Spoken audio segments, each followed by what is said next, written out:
இது வரைக்கும் விஜய் அவர்களை நான் சந்திச்சதே கிடையாது. சந்திச்சதே கிடையாதுன்னா, எதற்கும் யாரோ ஒருத்தர் போட்டிருந்தாராம், நீங்க தான் அம்பேத்கர் விழால நீங்க தான் 2வது சீட்ல உட்கார்ந்திருந்தீங்களே, 3வது சீட்ல உட்கார்ந்திருந்தீங்களே அப்படின்னு சொல்லி போட்டிருந்தாராம். நல்ல வேளை இவங்க என்னன்னா, நீங்க தான் கோட்டு படம் பார்த்தீங்களா, தலைவர நீங்க பார்த்ததில்லன்னு எப்படி சொல்லுவீங்கன்னு கேட்பாங்க போல இருக்கு. அடுத்து ஜனநாயகன் பார்க்க போறீங்கல்ல, அதுல தலைவர் வருவார் நீ பார்ப்பீல்ல அப்படின்னு கேட்பாங்க போல இருக்கு. அதனால சந்திப்புங்கிறது இப்ப நம்ம 2 பேரும் பேசுறோம்ல, இதான் சந்திப்பு. நீங்க ஆன்லைன்ல இணைய வழியாக நம்ம 2 பேரும் சந்திக்கிறோம், பேசுறோம். அதுதான். அந்த மாதிரியான உரையாடல்ங்கிறது எங்கேயுமே நிகழ்ந்தது கிடையாது. சோ எனக்கு விஜய் அவர்களுடைய ஃபோன் நம்பர் இல்ல அது யாராவது என்கிட்ட கொடுத்து நீங்க சார் உங்க தகவல்லாம் சொல்லுவாருப்பா, தகவலாம் சேகரிச்சுப்பான்னு சொல்றதுக்கும் யாரும் இல்லை. 2வதாக புஷி ஆனந்த் அவர்கள் பெரும்பாலான நேரங்களில் போன் எடுக்க மாட்டாரு. அவருக்கு தேவையான சில நேரங்கள்ல பேசுவாரு. இது நீங்க இப்படி பண்ணுங்க, அப்படி பண்ணுங்க. எப்பயாவது ரொம்ப ரேரா தான் அவர் பேசுவாரு. அது ஒண்ணு. என்னோட சிங்கிள் பாயிண்ட் ஆஃப் கான்டாக்ட் இல்ல செய்தித்தாளரோட சிங்கிள் பாயிண்ட் ஆஃப் கான்டாக்ட் என்னைக்குமே ஜான் ஆரோக்கியசாமி மட்டும்தான்.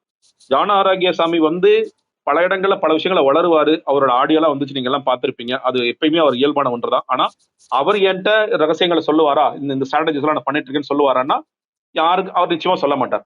அது எவ்வளவு சந்தேகம் இருக்குன்னு அவங்க சொல்லும் பொழுது யார்கிட்ட சொல்லுவாரா சொல்ல மாட்டார். இந்த கட்சியில வேற யார் பொருளாளர்னு ஒருத்தர் இருக்காரு, ஏன் இருக்காருன்னு தெரியாம ஒருத்தர் இருக்காரு. அவர்கிட்ட இது வரைக்கும் நான் முதலாக புஷியானந்த் அவர்களை ஒரு ஒரு பில்டிங்ல சந்திக்கும் பொழுது நான் பொருளாளர்களை சந்திச்சோம். ஏன்னா அந்த விஜய் அவர்கள் கொடுத்த கேஸ் பத்தி அந்த டீடைல்ஸ் நாங்க கேட்கறதுக்காக பேசணும். அதுதான் அவரை ஒரு தடவை சந்தித்தது. அதற்கு பிறகு அரசியல் பயிலரங்கத்துல சேலத்துல நடந்துச்சு. அப்ப நான் பார்த்தேன். அவருக்கு ஒரு வணக்கம் வச்சு அவர் திரும்ப வணக்கம் கூட வைக்கல. அவருக்கு இன்னும் யாரும் தெரியுமா தெரியாதான்னு கூட தெரியல. அந்த நிலையில தான் அவர் இருக்காரு.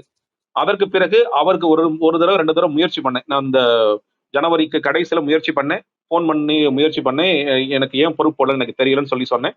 அவர் போனே எடுக்கல. அப்புறம் ஒரு தடவை எடுத்தாரு. நான் என்னன்னு பாக்குறேங்கன்னாரு. அதற்கு பிறகு என்ன விட்டுருங்கன்னு சொல்லிட்டு விட்டுட்டார்.